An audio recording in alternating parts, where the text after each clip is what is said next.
everyone. Welcome or welcome back to the Dan Nessel Show. I'm your host, Dan Nessel. You know, anybody who's in communications and PR and marketing knows that we're talking about a really evolving industry. And no matter what way you cut it, the reason it's evolving, or one of the main reasons it's evolving, is because of digitalization, because of the advent of great technologies that have made our lives, well, a lot more complicated in some ways, but certainly made it easier for us to understand exactly what our customers or our targets thinking, what they want, what they're doing, basically getting a better picture of who our audiences are. One of the ways that we do that is with social listening. There are other technologies out there that will help us as well. But anyway, there's no denying that these technologies have really changed the way that we look at PR, at marketing, and communications. My guest today has been at the forefront of this for practically his whole career. As the CEO of Talkwalker Americas, he is clearly one of the leaders in the area of social listening and analytics. And he's also a social media and digital communications influencer in his own right. Can't wait to get into some of this measurement stuff and also what makes a good leader, how the industry has evolved, those kinds of things with my good friend, Todd Grossman. Todd, welcome to the Dan Nessel Show. How you doing? Dan, I'm great. How are you doing? It's so good to see you via video, even though I know that this is audio only. Even though, it is audio only, and I do have the pleasure of seeing you. I'm much better now that we've started this session because I've been looking forward to this all day, all week maybe. And the reason I've been looking forward to it is, as my listeners know, I like to talk about my guests a little bit, and I have, I try to explain a little bit of the context of how we know each other. And Todd has become such a good friend over the last couple of years, and we have these great conversations all the time. It's sometimes just even when we're hanging out at a conference or in an office back in the days when we could do such things, I always was like, I should have a recorder with me. I should have something to record this because it's amazing stuff. But Todd Grossman is the CEO of Talkwalker Americas. In my humble opinion, the best social listening tool on the market. And even to call it a social listening tool is sort of not doing it justice, but we can get to that in a little while during the course of this conversation. Todd and I have been conference buddies. We hung out at Social Media Marketing World. We only met a couple of years ago, but we have so many friends and people in common. It's like we played the name game and just like kind of knew each other almost from the get-go. Like it was so one of those connections you make and you're like, where have you been all my life? And that's the way I've always felt about Todd. I'm just psyched to have this conversation. So first thing I want to say, Todd, is like I said, welcome. You are, CEO of Talkwalker Americas. You are an influencer and leader in the field of digital communications, social media, certainly from the measurement side, but it hasn't always been thus. You've been in the PR industry, the communications fields since, almost 30 years, right? So how's changed and what in the process, like how has your journey kind of come along? Your journey kind of matches the way that the industry has evolved. So can we talk about that a little bit? How'd you get to where you are? Absolutely. It's really observant of you. And there has been this path unknowingly, but it's just been a gravitation for me. And I thought originally when I was in college, I majored in poli-sci and I thought I was going to be an attorney and didn't get into the law schools of my choice and prolonged going to the law school. And then I read this book called Power and Influence by Robert Dylan Schneider. He was back then the president or CEO of Hill & Knowlton, now HK Strategies, part of, I believe, WPP. And he grew up in a town next over from me. I grew up in Manchester, Connecticut, went to University of Connecticut. And I realized after reading this book that public relations sounded really interesting. Billable hours, crisis work, helping companies out there. And I said, where's the capital of PR? Did my research and it was in New York. So back then I wrote cover letters, wasn't done via the internet. And I got to S's and I got a job in the N's from Noonan Russo Communications, going down the pipe, lots of interviews. And it was an emerging growth pharmaceutical biotechnology firm, and I was on their media relations side. So in essence, I was pitching stories, and my very first day on a job, they gave me a press release and they said, give it to PR Newswire. And I said, PR who? Who are they? And what I realized was that PR Newswire was a company that helped tell your story to the world. Basically, you send a press release to PR Newswire. They disseminate it to disclosure points and the media and the financial community. And I became very fast friends with them. And moving forward, after a year of being in PR and working with 6 accounts and pitching every day, I saw this opportunity in the New York Times to go to for an account executive position at PR Newswire. And I said, wow, I love this service. Drafted my resume that Monday morning in the office. During lunch break, I then went over to them and hand delivered it. And 2 weeks later, they called me in. A month later, I was back at PR Newswire, not as a client, but as an employee. Yeah. And I basically worked with the healthcare sector for the New York metro region.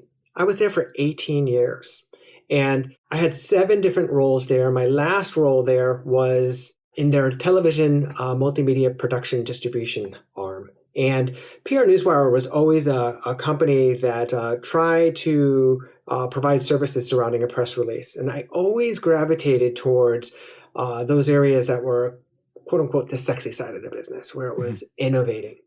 And in my 18th year, in going on to the television production side and doing video news releases and running the sales department there, having marketing manager roles throughout my career, doing a 2-year secondment in Europe, I got a call from my former colleague in PR Newswire Europe, who was now the president of a company called Precise, that did measurement and monitoring.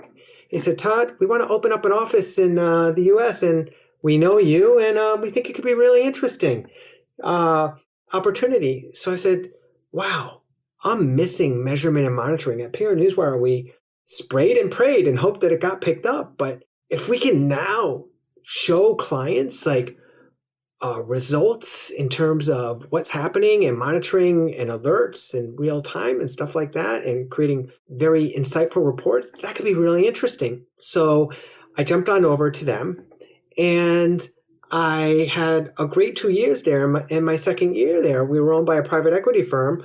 We got sold to WPP and part of Kantar Media. As the dust was settling, I get this call from this company called Talkwalker, and never heard of them before.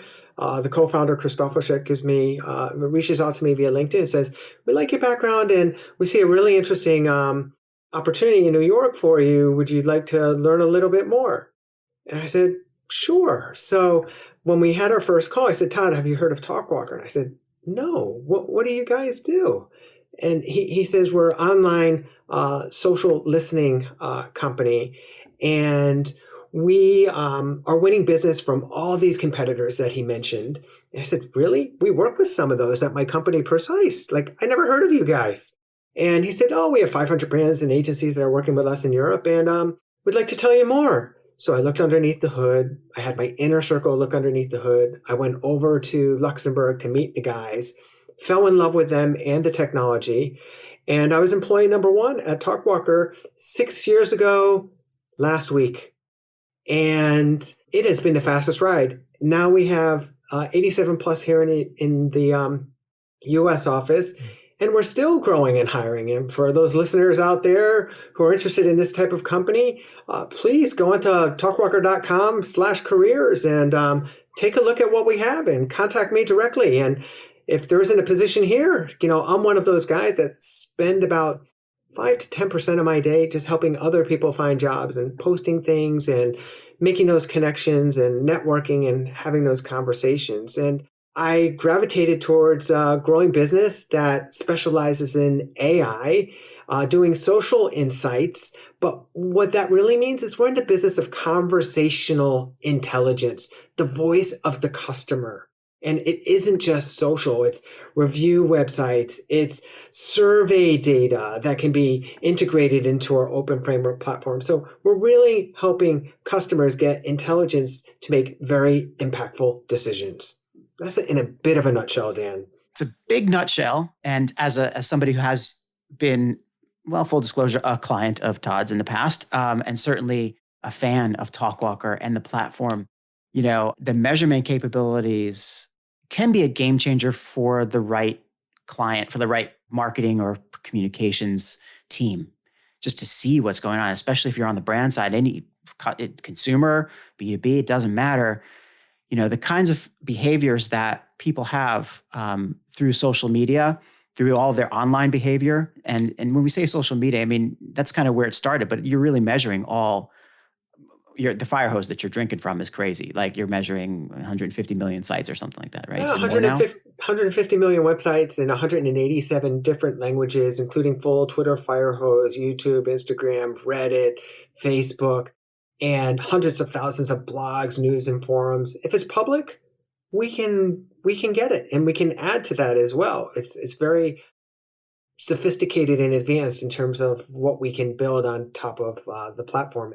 In essence, what we're trying to help companies do, we have a PMP framework, which we're helping companies protect their brand. So whether that's the corporate team and understanding their brand, their reputation, crisis alerts, and things like that. So that's on the protection side of things. Then there's the whole measurement side of things, seeing the effectiveness of marketing campaigns, measuring, benchmarking against competitors and how their campaigns were, share of voice, looking what the trends are out there. And then the whole promotion aspect of things is trying to get ahead of the curve and looking at trends, content, ideation, and going in that avenue. And there's so many Yeah. different use cases and stories that could be told with regards to how Talkwalker has helped different companies out there. That's the area that always fascinated me the most about the platforms out there, the social listening tools, and the ones that actually can dig in deep enough is to sort of is to get a picture of what people are interested in, and then how can you tell your stories to reach those people. I mean, obviously, part of it is not only find out what people are interested in, but which people are interested in the things that you're trying to talk about, right? So, I mean, it's you don't necessarily. I'm not advocating that you spin your story to kind of tweak so that you're reaching audiences that don't necessarily aren't interested in what you have to sell. But the insights that you can gain from data, and certainly from the, I mean, the visualizations and the representations of the insights that are coming through from Talkwalker and from others. I mean, like I said, in the right hands, it could be a game changer. And I I was just wondering where you saw. I think it's changed the entire landscape of what we classically consider to be the communications function, right? I mean, even years ago, even in marketing, you wouldn't have necessarily this level of understanding. But you know, you mentioned it earlier when you started off in PR. You were in you're doing media relations. You're pitching to media, right? And that's what most people think of. Oh, let's do a press release and let's pitch it, right? Back in And the now, day. back in the day, right? And now, of course, it's let's come up with a story, and they're still pitching.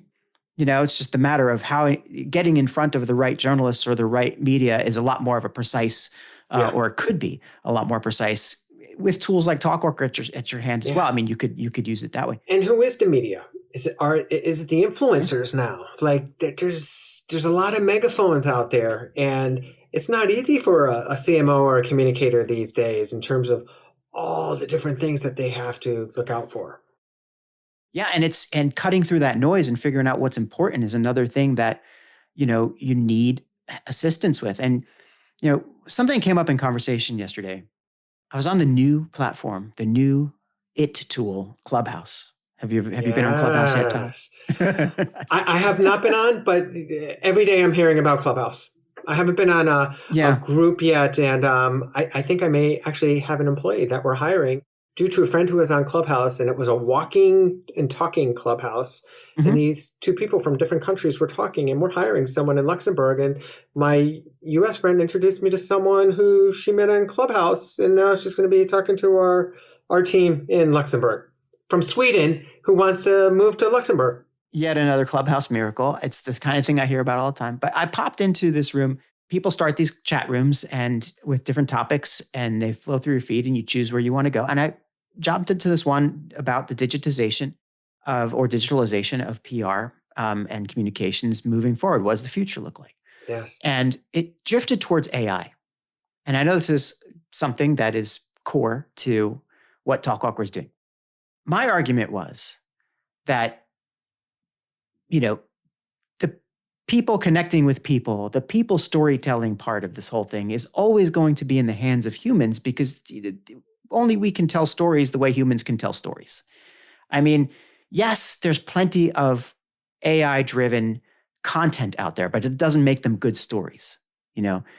But what AI is so far getting to be very, very good at is not only parsing a lot of information all at once, but sentiment analysis and, kind of predictive modeling. Now, so I said this, I was in the room. I said, well, somebody was writing off AI as something that PR people shouldn't be concerned about. And I said, well, let's look at the fact that if you don't have a data scientist or somebody who understands data on your team as a brand, then you need to hire an agency that does that, or you need to have that person have that skill set somewhere. But let's put that aside for a second.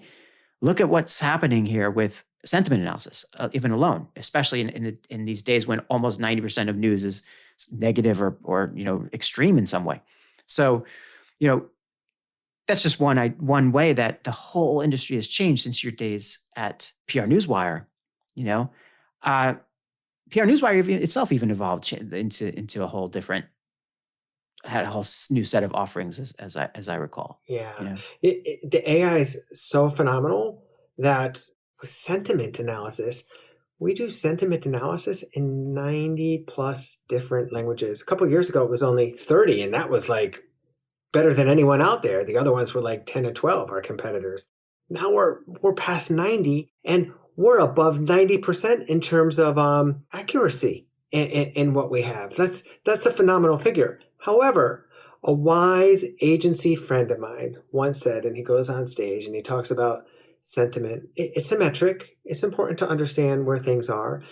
But some communicators or marketers get bent out of shape if they don't have every single bit of sentiment. And he said, you know what?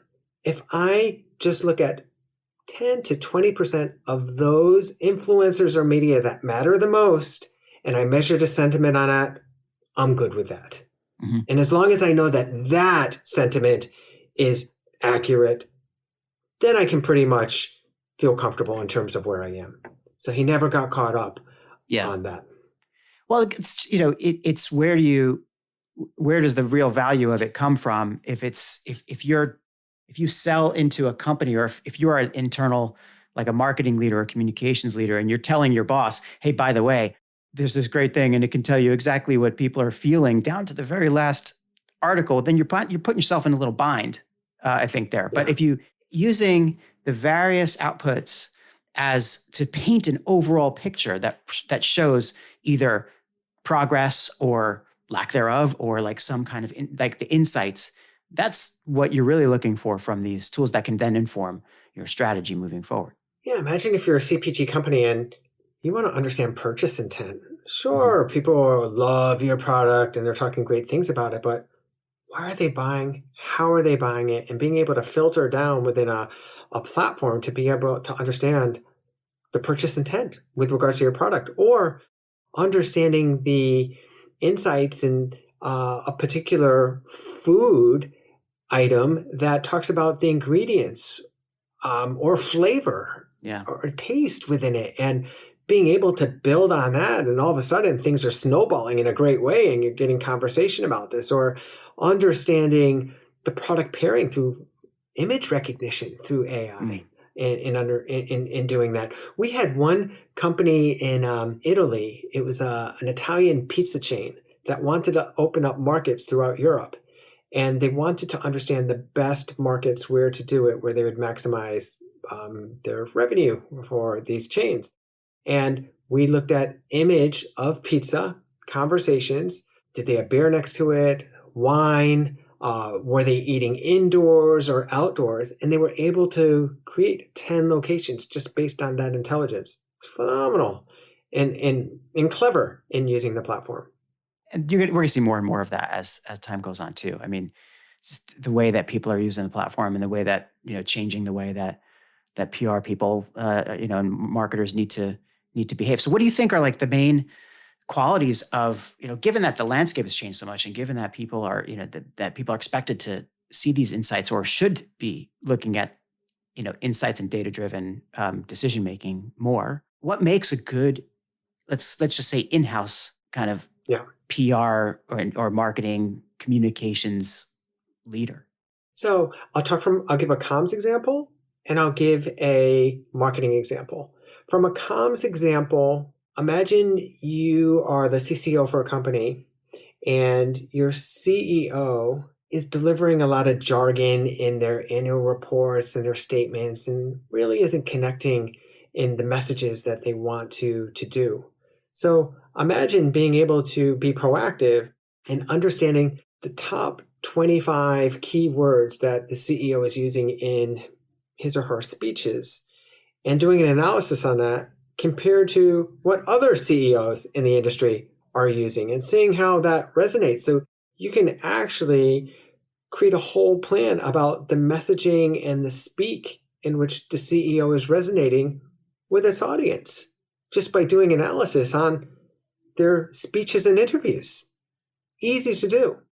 Another company, financial institution, wanted to get ahead and be the leader in Brexit content. So when a referendum was going to be made, we all remember that people were on pins and needles. What this company did months before the Brexit decision was made, they basically did listening for every single question that they could find out there, and then picked the top five most popular questions that were people were asking out there. What they did way ahead of time, they answered all those questions. Then, when Brexit came out, they knew what the questions were going to be, and they basically had the answers to everything and directed all these pieces of content back to their website. Exploded. Talk about being proactive. Yeah, and serving your customers better. It's Absolutely. really all in the name of service, and that's that predictive part of it that I was talking about before. It's so Yeah. powerful. And I mean, go on. I'm sorry, Todd. Go on. No, the technology is going to get even stronger and trend detection, and every CEO wants to be able to see around the corner. Yeah. And if you can help the CEO be able to see around the corner and making really good decisions, that's going to be a game changer. Do you think that any, just thinking to the future, any roles are going to be made redundant or obsolete based on the way that you see the platforms evolving? No, I think it's going to evolve. Sure, you're not going to have someone monitoring at 5 or 6 a.m. every morning in terms of getting those things, but we want to take away a bit of the administration aspect of things and having individuals, Marcom folks, being more creative and utilizing that type of skill set that really has the human element and touch to it. And people have to interpret this. Yeah. And, sometimes it has to pass the gut check or the sniff test in doing things. Yeah.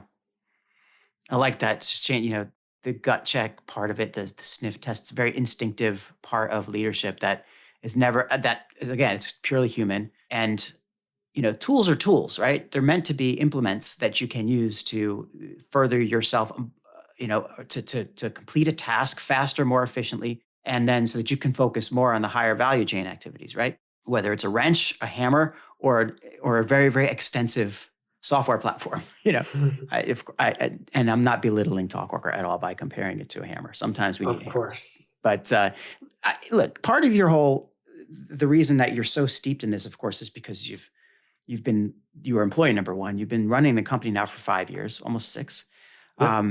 at Talkwalker. Had a really, so far, excellent stint growing this company from 1 to 87 so far. It's been a success story, I think, by any stretch. And the other part of this whole thing is that you are an Uber networker, a connector. You even said before that you spend at least 10, 15 minutes a day just making connections and seeing how you can help and serve people. I'm surprised it's only 15, 20. I No, mean, 10 to 15% of my time. Oh, 10, 15% of your time. So, okay, Uh-huh. that makes more sense to me. Yes. Pardon me. I stand corrected. That makes more sense. So 15, 20% of your time. And it shows. I mean, it's, just what you've done for me, the people you've introduced me to.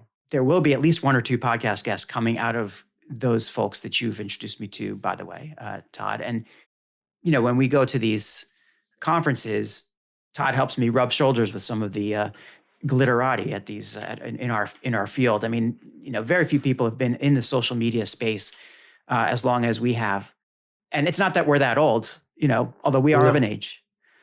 But when you consider that you start work in the mid '90s, And as you said, you know, you are sending your resume out, doing cover letters and delivering by hand. Uh, 5 short years later, that's not happening anymore. You know, we Gen Xers here, we are kind of crossing over that technical boundary. But anyway, I'm digressing a little bit. Where I really wanted to kind of ask you was, well, how do you do it really? I mean, you have this very healthy way, I think, from the outsider's perspective of, of having a very fulfilled life. You've got, you help people 20% of your time, at least networking and stuff. You have the company that you're the CEO and you're a leader of 80 something people. You're a thought leader in in the social media and measurement space. You're also literally helping people, helping kids in Africa. I mean, the Kilimanjaro Education Foundation, something that you founded. Let's talk about that stuff for a little while, because Todd, the person, Todd, the CEO, the successful and life-rounded CEO. What's it take, man? It takes a balance. I have to say that I'm always on, but I have to really breathe and realize that you have to take a break. And that's one thing, as part of my New Year's resolution, was to do more self-care Mm-hmm. and get into meditation and breathing and understand how to do earth breathing, soft belly breathing, things like that, to be more in a relaxation. I'm a type A guy, and that's gotten me to where I am right now. But there's more than just being type A, and I have to, you know, let things go. I can't be a control freak, and I wouldn't say that I am a control freak. In fact, what I've learned, in order to be successful at Talkwalker, I did everything at the beginning. But in order to grow, you have to let go. And you have to put egos aside, and you have to let other people run with it and entrust people in terms of doing things and being there to help them. I was the founder of the Kilimanjaro Education Foundation more than 15 years ago. And when I joined Talkwalker, I realized I can't do it all or take it to the next level. And we had one of the board members who I spoke to, who's my Australian friend and here in the US. And I said, can you take it over?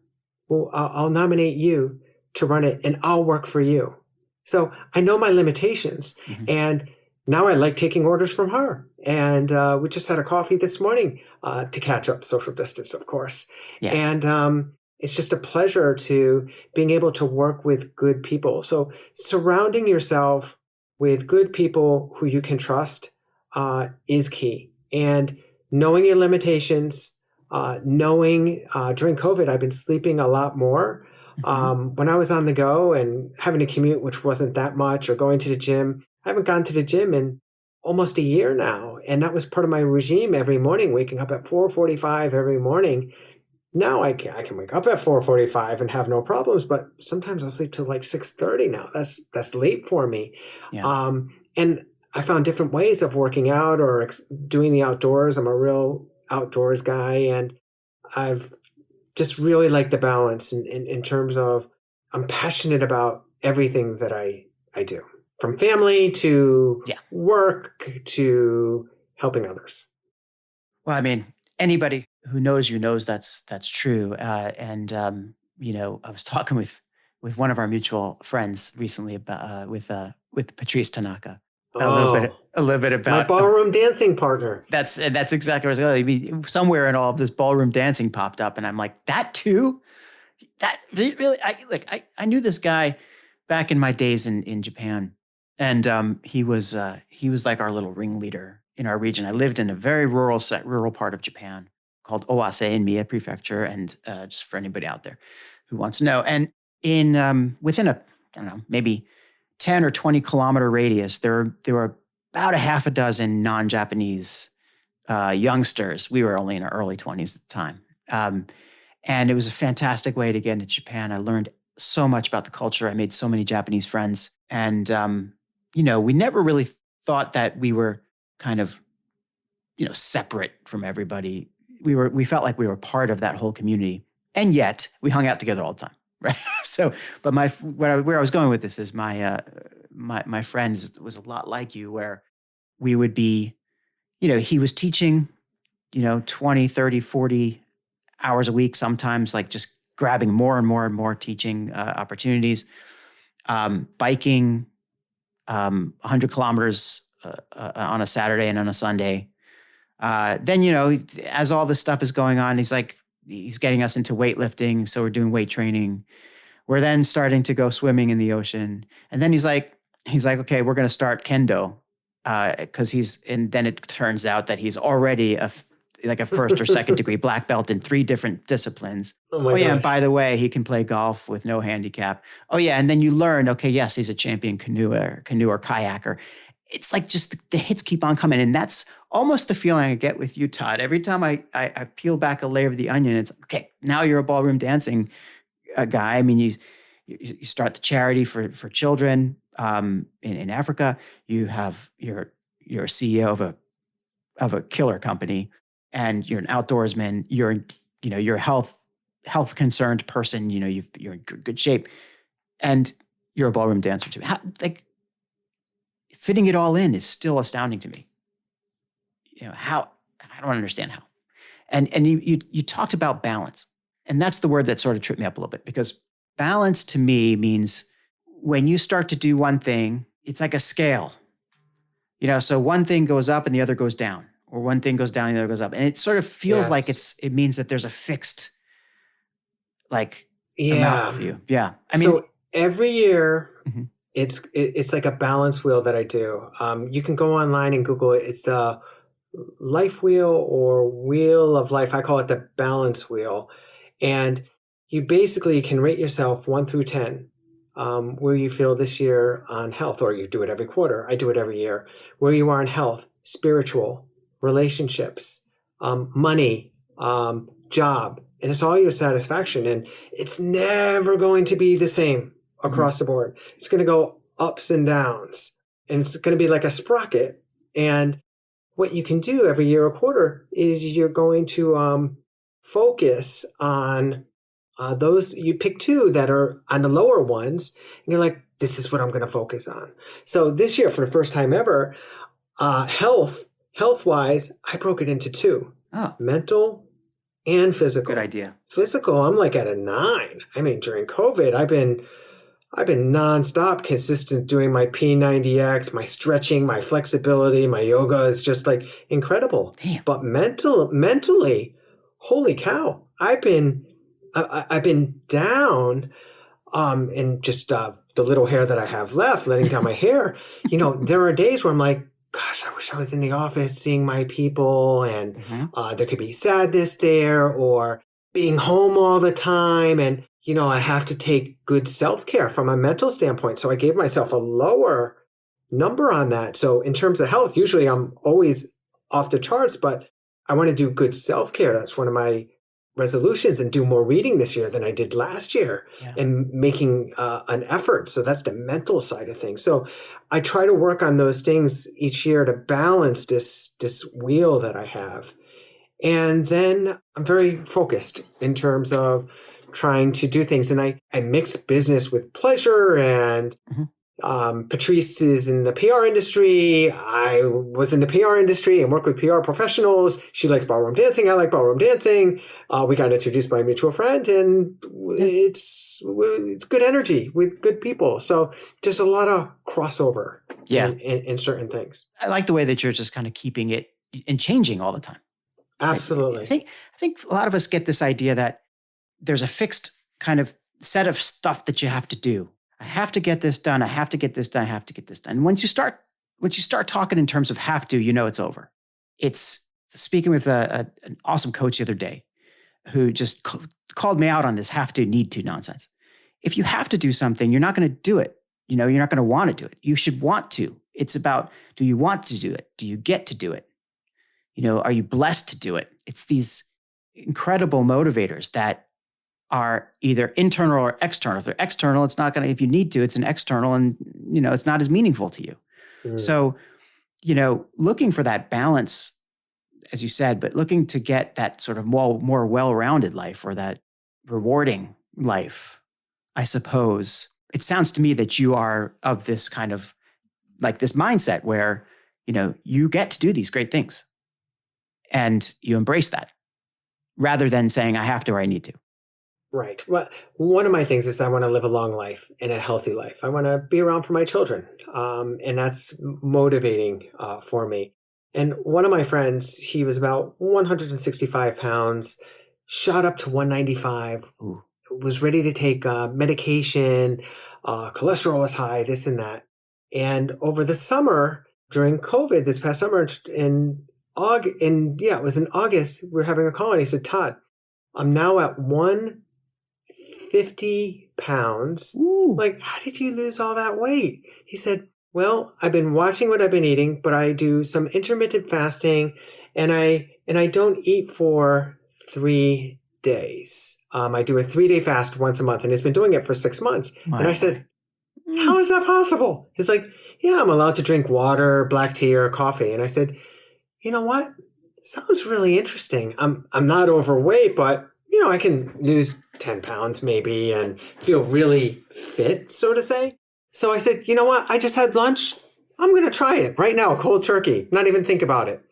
And I did it. I've done it 6 months in a row now. What, 3 days off? 3 days off from eating. So I have a month's worth of not eating food now underneath my belt, basically. Do you eat freely the rest of the time? Is that the idea? Or you have to watch what you eat? No. Pretty much. I don't eat sugar, sweets, Yeah. really, and stuff like that. I'm mindful, but then I only will eat 8 hours during a day. Like I try to only eat between 12 and 8 after that. But the first time it was it was unknown, uncharted waters. Second time, no problem. I could probably go 4 or 5 days right now if I wanted to, but there's no reason to. Yeah. And it's been incredible. And I thank my friend for getting me into this routine once a month. It's usually the first weekend of the month. And my secret is you got to do it when you're really busy. Oh, sure. And I'm constantly busy. So it works out really well. And I feel really good. And now I've incorporated still working out, not 100% effort, Mhm. maybe an 80% effort during those days. So I don't even take off Yeah. from working out or doing the routines. And Well, it's as long as been you can really drink great. water. Yeah, as long as you can Yeah, drink water. as long as you can drink water and black tea. I don't even drink coffee, but sometimes when I'm so busy, I even forget to drink, and I'm fine. Amazing.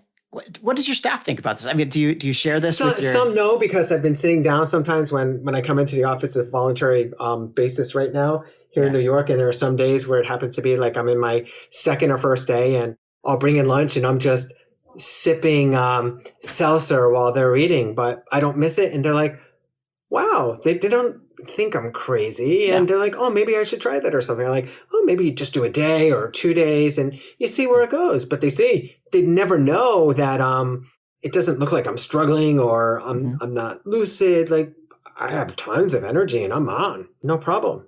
So it's a little, could be inspirational in some ways. And by the way, assuming that this podcast gets out there, they'll know after this. If they didn't know now, they'll know. That's true. But wow. So you've got a mindset, I think, is the way, the only word I can think of is this kind of, it sounds like there's this mindset to try new things, experiment, Yes. never sit on your laurels, obviously, and to pursue what you want to do or what you get to do rather than, get bogged down in minutia, I suppose, or, the things that aren't necessarily clear. I mean, clearly as an adult human being, there are things that we have to do all the time and, for whatever reason, but I mean, professionally and for your own personal development. I've always lived by this model. George Bernard Shaw once said, like, the people who get on in this world are the people who look for the opportunities. And if they can't find them, they make them. Nothing ever is really given to you necessarily. If you're interested in going for something, then be proactive about it. And how are you going to get there? And what do you have to do? And, Rome was never built in a day. Neither was your body or your brain. Like, you have to build, and it's all about consistency. And I'm a very disciplined guy as well. It's just something that is just in my DNA. So I'm motivated, driven, passionate, but it's not a money thing. The best things in life are free, Dan. I think you know that. The best things in life are free. I've heard not once or twice, but at least 3 or 4 times in the last week alone about this concept of currencies. And it's one of these things where you hear about it once and then you hear about it everywhere. The idea that currency is obviously money is currency, but it's not currency in the sense of anything that matters. Like the Yeah. currencies that matter to us are our values, are the things that that we really get value from. Yeah. And happiness. Yeah. Have to be It's happy. so timely that we're talking about this too, because you mentioned, that we're in the middle of something. Even by the time, at the time of this recording, it's the end of January, and of 2021, but it's the end of January. And, there's some restrictions that are lightening up in places from this long lockdown and some of the COVID stuff, but COVID is still raging. Vaccines are here, and hopefully by the time this is out, we'll all be in a much better place anyway. But as a leader of a company of people who's hiring and growing during this period, right? You have this mindset that clearly is working for you, and you recognize, you're aware, you have the self-awareness where that where you've been down. You checked out your mental health and you rated yourself at a certain point because you recognize the things that are either lacking or down or that you want to improve. But in an organization of 80 people, I don't know how many, but it's probably fair to say that there are some people who are probably struggling with this a lot more than others. So how do you, as the top person, kind of A, recognize that, and B, like, what are the ways that you think that you've changed the way that you may be managing and leading people because of this, and how that's going to continue on into the future? Yeah. I really, worry is a strong word. I am very concerned for my people, Mhm. and I want my best for all my people, and they are the number one asset for this company. Putting technology aside, without the people, we're nothing. And Yeah.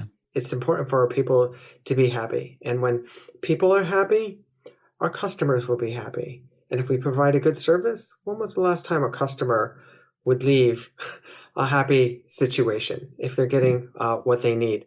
So I know, I feel, I put myself, I try to get in a lens of my 25-year-olds Mhm. that are in this company. And I'm like, wow, when I was 25, I was going out and I was socializing. Like, what are they doing right now? They must be going bonkers, and they can't see their friends or going out as regularly as they used to. So Yeah. what are they doing? And checking in with them from time to time. What are my 30-year-olds that are just first family starters, and they're balancing school, being a parent, and the pressures of work and all of that, like checking in with them and are you okay? Are things going? And I try to share with them articles or reads Mhm. that I have, and just being inspiring. I don't have all the answers, but my door is open to everyone, and I'm really concerned about people's well-being. Yeah.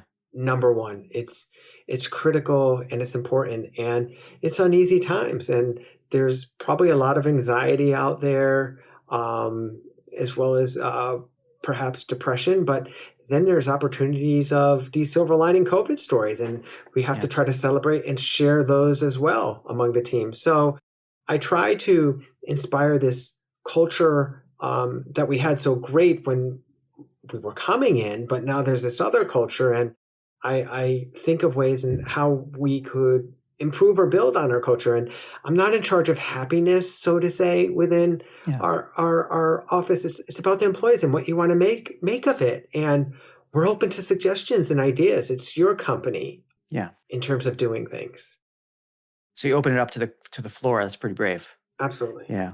Everybody has their own situation at home, right? And when you're working remotely, whether that's at home or at a coffee shop or in your car, in some instances, it's Yep. happened.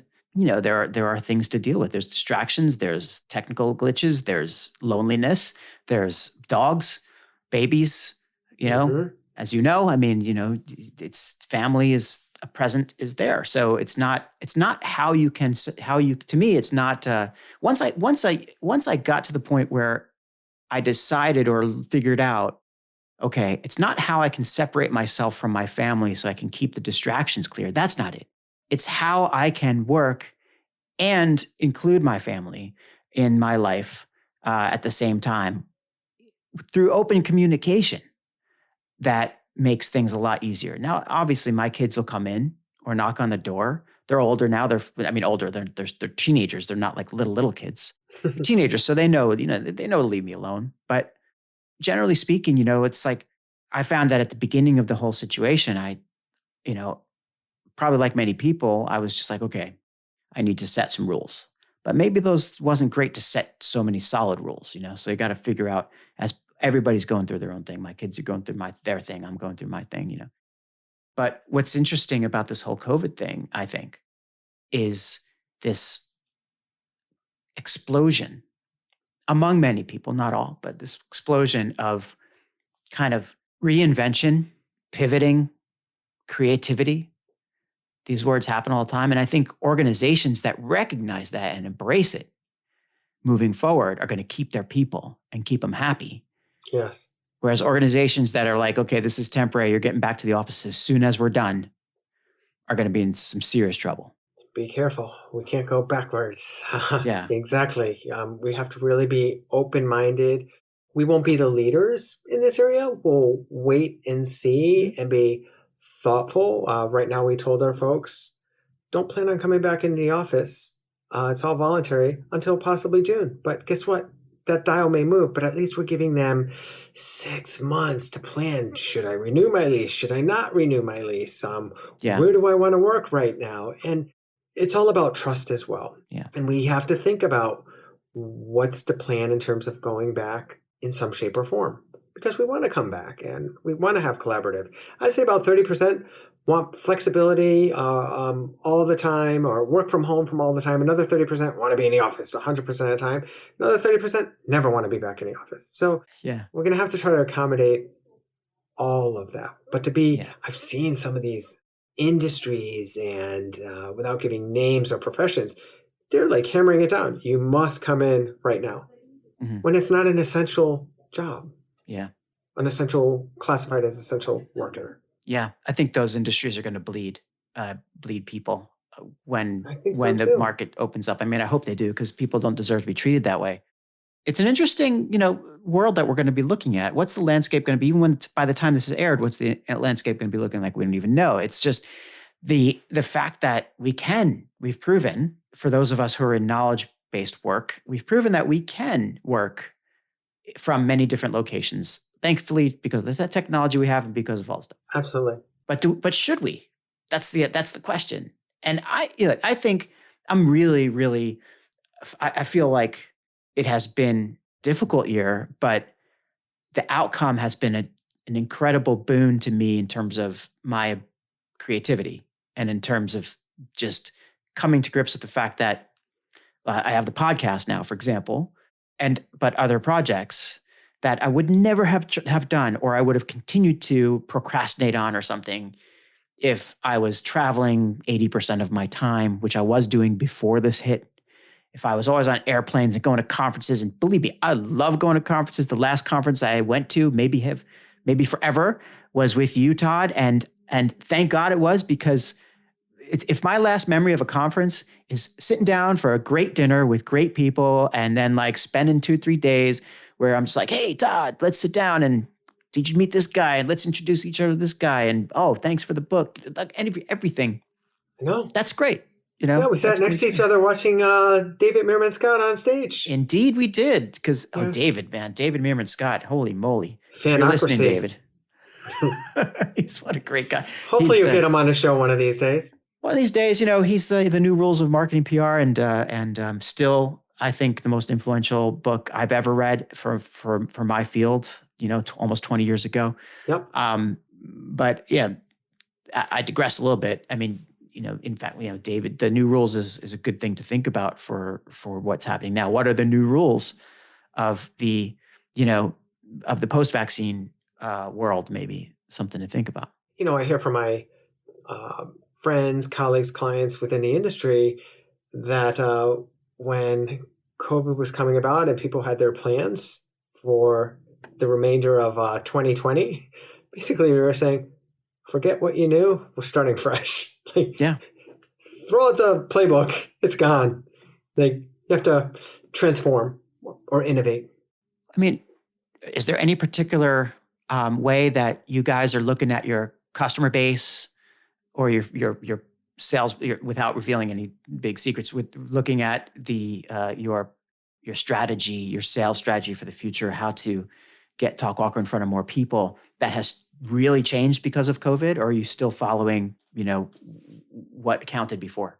Oh, we've done changes with regards to enterprise, mid-market, whole SDR program that's basically inbound demand gen, and how that's followed up with. There's ways to be more efficient, Hmm. and we're evolving in that way. And we're in an interesting time. We've been very successful where we are, but we have the opportunity to double this. Hmm. And we had a very good year in times of COVID, and there's we're just scratching the surface. Yeah. We're not a startup anymore, but we're just scratching the surface in Yeah. terms of what can be done. We just need to replicate this over and over again, and we're still hiring. I mean, we're in hiring mode. Yeah, I'm a big fan of Mark Schaefer as well. I've mentioned him many times, and I don't know if you met him at Social Media Marketing World, but Sure. he's great. Anyway, he's incredible. But one of the things that he was talking about recently with Martin Lindstrom, who is a researcher, he's a Scandinavian researcher. Do you know Martin Lindstrom? Biology, I neuroscience stuff. don't. I don't. Yeah, Martin just came out with a book called The Ministry of Common Sense. It's my new. I'm going to read this one soon. But he and Martin were talking about some of the trends they see coming down the pike in consumer behavior and marketing and things like this. And one of them is comfort marketing, right? Just something that people are screaming for right now. And part of that is nostalgia marketing too, Yes, right? exactly. I was hoping you were going to say nostalgia. Yeah, and which works out great for us because we as I'm going to paint Gen Xers with a broad brush here, but Gen Xers are really good at the nostalgia thing, because we did live in the best times. So, but that's just this is one guy talking. But you know how, in my mind, like, to understand how these very abstract concepts, nostalgia, comfort, how they concern our audiences, how our audience are concerned about those things. You can't do that by sending out an email and asking them, "Hey, are you feeling nostalgic?" You can't do that um, by traditional ways of kind of connecting with them, right? That's, I think, to really understand, you have to look at large amounts of conversations and see what people are talking about and see what people are concerned about. And that's, my friend, where I think that you are in a killer position. I mean, if any company out there, anyone who's concerned with reaching their audiences in a much more, kind of relevant way, should be looking at us at a tool, any kind of, and I know that we're talking about Talkwalker here, but even if you're not using Talkwalker, something to really understand the, what your audiences are saying around these points, that will really, Hmm. really shift the game for you. I mean, to understand how your audience is, what they're nostalgic about, what's going to make them comfortable, because to know what's going to make them comfortable, you have to know what their pain points are. And I don't mean prices, you know? Yeah, there's a phenomenon going out there that I didn't even know about until the middle of COVID. That my 11-year-olds were like, "Yeah, of course, Dad. How could you not know about this?" It's called ASMR, which Oh yeah, stands yeah, for Auto Meridian Sensory Response, which is a fancy term for brain tingles, yeah, and it's food sounds yeah, that soothe thousands of people out there. yeah. Cracking So cracking yeah. a Coke, opening up a soda can, like, right by the microphone. It's, yeah, ASMR. My kids were playing around with that a little bit at some point too. Yeah, I missed the boat on that too. Um, I wonder if you could. Is there maybe this is a good way to sort of start to wind us down here. As we look into this, you know, future of the immediate future of nostalgia, comfort marketing, these abstract things, and I hope, the increase in audio formats. Like, Yes. I'm bullish on podcasting clearly, but also for my day job, I want to do more for audio. How is audio measurement happening, and is it happening right now? It is happening. The technology is there. Speech to text Yeah. is there, and listening. It's done. It's out there. Yeah. So there's video recognition, of course, but Mhm. there's also speech recognition, which is going to be great. And that's something that Talkwalker is into as well. Yeah. You'll be seeing a lot more from that. So imagine this is on a public website. Mhm. We're able to monitor this and get the keywords, and we could do a whole analysis just on this conversation. Yeah. Imagine that's exactly what I was envisioning when my brain started to go there, is like, an engine that is just scanning the hours and hours and hours and hours of podcasts that are created every day. Yep. Man, you guys can't see Todd, but Todd's giving me the look like it's coming or it's here. Mhm. Just chill Yes. out. So, It's only going to get better and stronger. yeah. It's amazing. Well, look, measurement. I'm a big fan. I think it's critical. Anybody who is in communications and marketing really needs to measure properly to prove your value. And I can't think of anybody better than you to have had as a guest to talk about this stuff. I'm glad we went abroad. We went broader a little bit and talked more about what makes us tick, and balance, and seeking a better life, and how we're dealing with some of the nonsense around us these days. Because I really want people to know you, Todd, as a person and as a leader. I hope we got a little bit of that today. But in the meantime, everybody, if you want to find Todd, you can obviously search for him on LinkedIn. You can his name will be spelled properly in the episode title. But check out talkwalker.com. It's spelled just like it sounds, Talkwalker, TALKWALKER.com. And you can check out, if you're interested in the charity work, go to KEF4Kids, and the 4 is a numeral. So KEF4KIDS.org to find out about the great work that the Kilimanjaro Educational Foundation is doing. Todd, did I miss anything? Dan, it's been such a pleasure. We have like 30 more seconds and we're right on top of the hour. You are good. Dude, man, I have a great guest. I love it. Thanks so much for coming. It's been a pleasure. Thank you for having me.